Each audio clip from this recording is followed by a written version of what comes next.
Tiger will spend more time in the water than you would imagine. What voice is this? The tiger's ready to mate. Not that kind of podcast.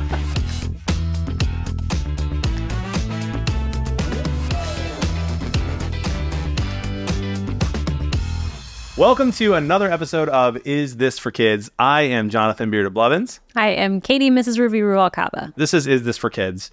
Your favorite podcast and your favorite podcast. It's definitely my favorite podcast, but there's so much out there in the world. We just want to give you something to work from, some opinions on it, just a little bit of background information on various movies, TV shows, things like that. And we got a couple of TV shows today, huh? My kids, though, know Daniel Tiger.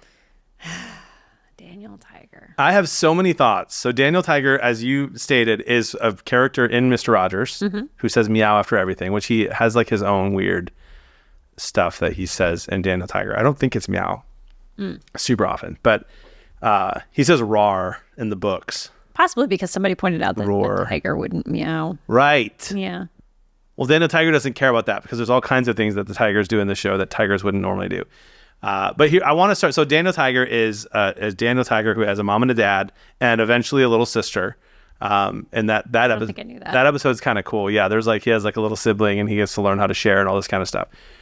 And it's similar to Mr. Rogers, he's learning how to process his emotions and his different things that he's experiencing every single day that are like probably on the minds of kids sometimes, but also probably not, like maybe like addressing things that wouldn't be issues and then maybe become issues.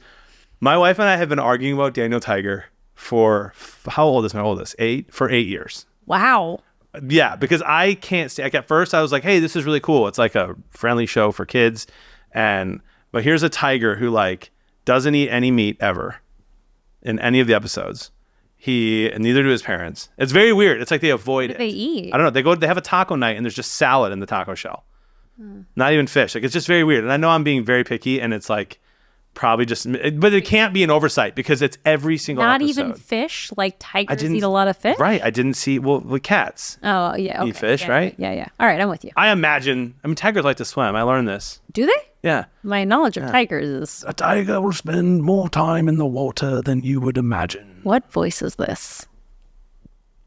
The tiger's ready to mate. Not that kind of podcast. It's just not.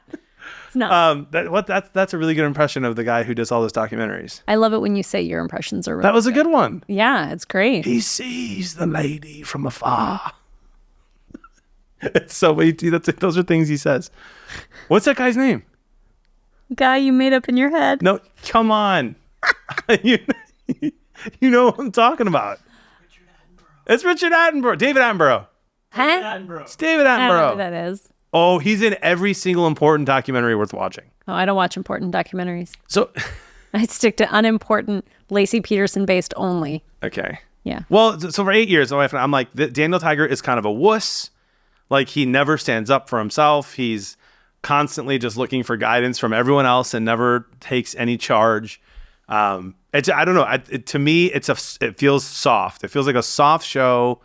And I don't know what I mean by that because it's not like I want my kids like doing Ninja Turtle fights all the time in the living room after watching TV. I don't know. Maybe I do.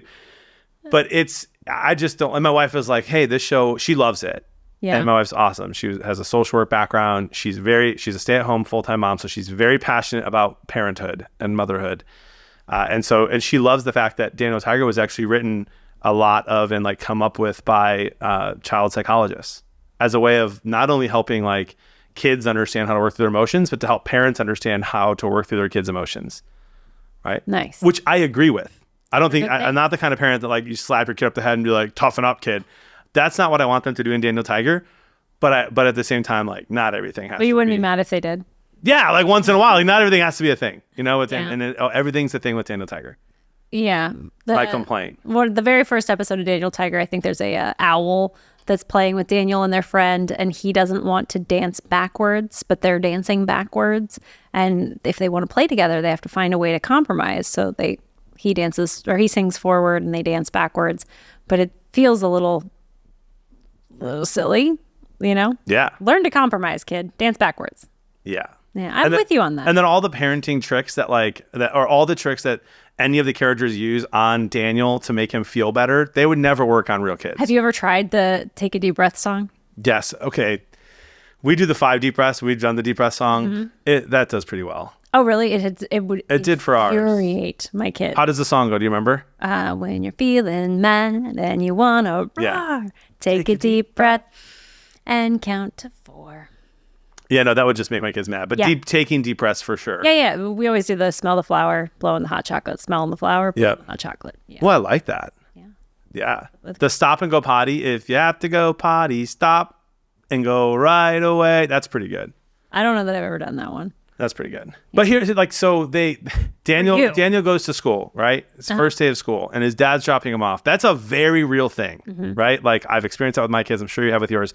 I remember when I was a kid being afraid to go to school and like not wanting to be away from my parents. And Daniel Tiger's dad is just like, here's a picture I drew. You'll feel better now. And then the episode 10 seconds later, school's over, dad picks him up. That's not helping anyone. School's 8 hours. School's not 2 minutes. For a minute, kid. In the books, my daughter loves the books. And so I've gotten rid of Daniel Tiger in my house, and now I'm reading the books because my daughter loves the books.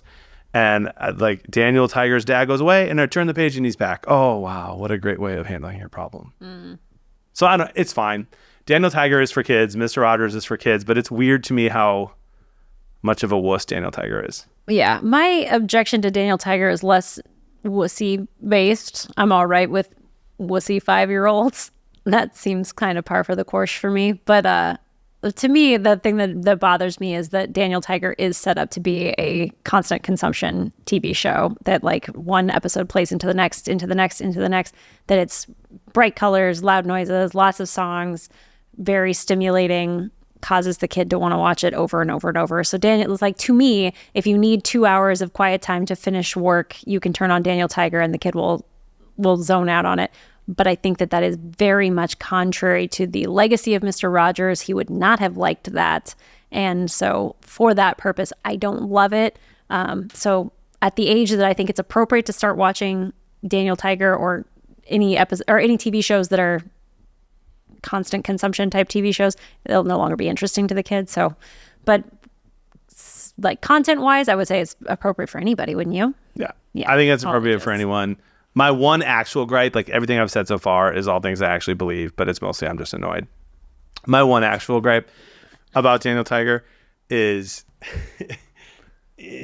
like the way he talks to his parents, the way that they talk to him. So like there's an episode where he has to go potty and he didn't go before they left the trolley, and they get on the trolley and then he has to go and they go back and he's like, how about you, Mom? Do you have to go potty? And she's like, no, but I'll try. What parent does that? I am not the kind of parent who's like, do as I say, not as I do. Right. Like I'm not, you do for sure. I actually read a great article recently that said that it's really, really important for parents to follow the same rules that their kids follow for technology. That like, if you're telling your kids you can only be on your phone for an hour a day and you're on it for 8 hours a day, that like they're going to grow up thinking that it only applies like to them and it's a do as I say and how does I do situation. Yeah. Which is a new thing for our generation, right? Like our parents didn't have cell phones to do that with while we were growing up. But like, yeah, I would just say, my son would say to me, hey, Dad, did you go to the bathroom before a road trip? I'm like, no, I'm an adult. I don't go to the bathroom on road trips. I can hold it. I'm a grown up and I've never had children, so I can hold it. Personally. Sorry, I was like, what? Personally never had children. Yeah. Very different. I have to pee 4 or 5 times. Yeah, so I can't speak to that, but like, I'm good, buddy. I don't have to go to the bathroom. But yes, Daniel Tiger is for everyone. It's fine. It's mindless. Bluey's better. Bluey is better. 100%. Yeah. We're now just a Bluey Stan podcast. Just every episode. Is this or Bluey? Which one's better? Oh. Bluey is way more courageous than Daniel Tiger. All right. There we go. Where can they find us, Mrs. Ruvi? I heard that we were on Instagram and YouTube. Yeah. And I heard that they could leave comments to tell us like what they would like us to review. They could do all sorts of all of that. That's all available to you. They can also find us on any place you can listen to podcasts and give us 5 stars. We're just trying to help. We know that there are people out there who are like, well, Mr. Rogers and Daniel Tiger, of course it's for kids. But my brother just has a 3-month-old now, and he doesn't know what Daniel Tiger is. So there might be parents out there who are like, hey, I have something I can let my kid watch now. This is a brand new information. Yeah, exactly. What a blessing. What a blessing. We'll see you next time. Hey, thanks for being here.